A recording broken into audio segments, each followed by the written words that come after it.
All right, welcome back, boys and girls. This is Mr. Mace again. Hopefully you've had a chance to try and figure out what Puzzled Penguin did wrong. Clearly he did something wrong or we wouldn't have put his letter and his image on here. I'm going to come back to that after we talk to you a little bit about how to graph these unit rate tables. Okay, as we graph these rate tables, it should make very good sense, and maybe and hopefully you still identified what he did wrong based on what we're looking at here, but it should make very good sense at the end of this video in terms of what he did wrong. So I'm going to skip us ahead here, and I'm going to show you a little bit of an example of different ways we can represent those rate tables. This is the one and the example of what we did on the first page, on page 19, but these other two examples are other ways to look at them, are other ways that we could write this. And in this middle one, we're actually showing you how we could write an algebraic expression for every time we try to find a unit rate table. And that would be the number, in this case, number of pounds would stand for P.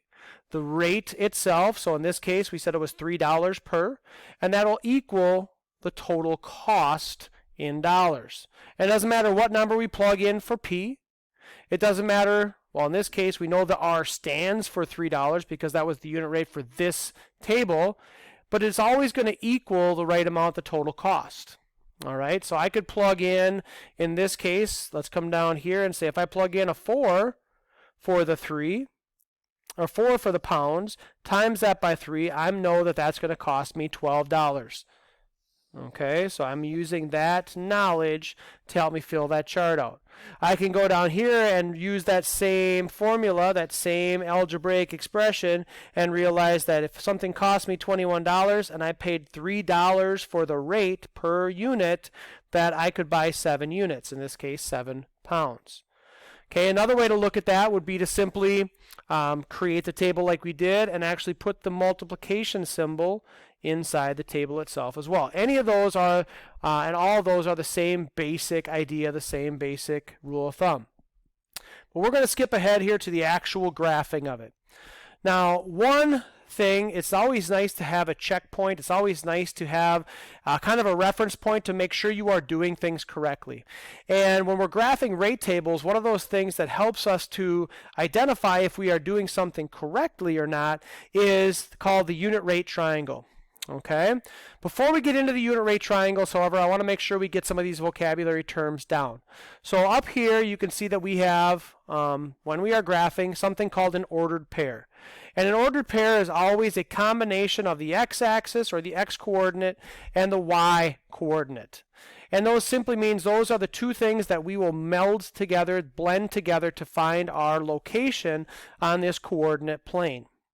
All right, so an ordered pair is always written the same way, with inside of parentheses with two numbers, an x-coordinate, which always comes first because x comes before y in the alphabet. So if we're talking about the origin, it doesn't matter because it always starts at 0, 0. All right, right down here. But when we are identifying an ordered pair, we always want to think about the over first and then the up. Okay, so as we look at this graph here, you can see that they are marking the dollars going up, and it kind of got cut off on the video here, but the pounds going across the bottom. And if we think back to our tables here, we can see that we always start with the number of pounds being a smaller number than the amount that it costs us. It's not 3 pounds for $1, it's $1 or 1 pound for $3. All right, so as we go back to our graph, and we're looking at this, we can identify in this 1, 3, our ordered pair 1, 3, it means we are going to go over on the x-coordinate 1 pound. So I'm going to move from here to here, moving over one spot. And then I'm going to go up 3 on the dollars axis, or on the y. So this is the x, this is the y. So over 1 on the x, up 3 on the y. And we are always going to create then what we call a unit triangle. And to make sure that we are doing things correctly, that unit triangle, if it is a constant rate, will be exactly the same for the entire line. And notice how these are. Now I'm starting at this point right here at 1, 3.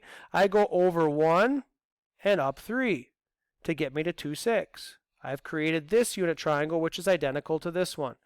And then I go over 1 and up 3 for the next unit. So 3, 9. I've created this unit triangle, which is identical to the first two. So I can check to make sure I'm graphing correctly because my unit triangles should be mirror images, or not mirror images, but identical images to the ones below it. All right? It's going to be consistent. If somehow my triangles ended up doing something different, I've definitely done something wrong.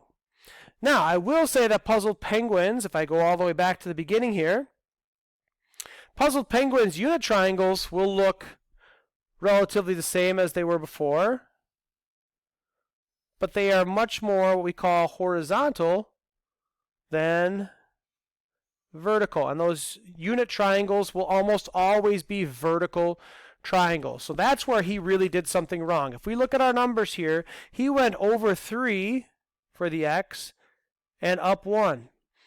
So he got the numbers flipped around. He got his x's and y's axes mixed up. He got his x coordinate and his y coordinate flip-flopped. Because as we look at this, this would be over 3 pounds and up $1. And that's not how we read that table. We should know that we go over 1 pound and up $3. Over 1 pound and up $3.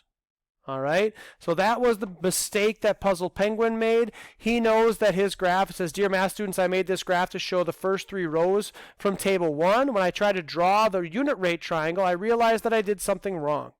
How can you help me figure out what my mistake I made?" Again, you are going to have more vertical lines when you're talking about unit rates than we are horizontal lines. Okay, we're always going to go over less than we go up in most cases. All right.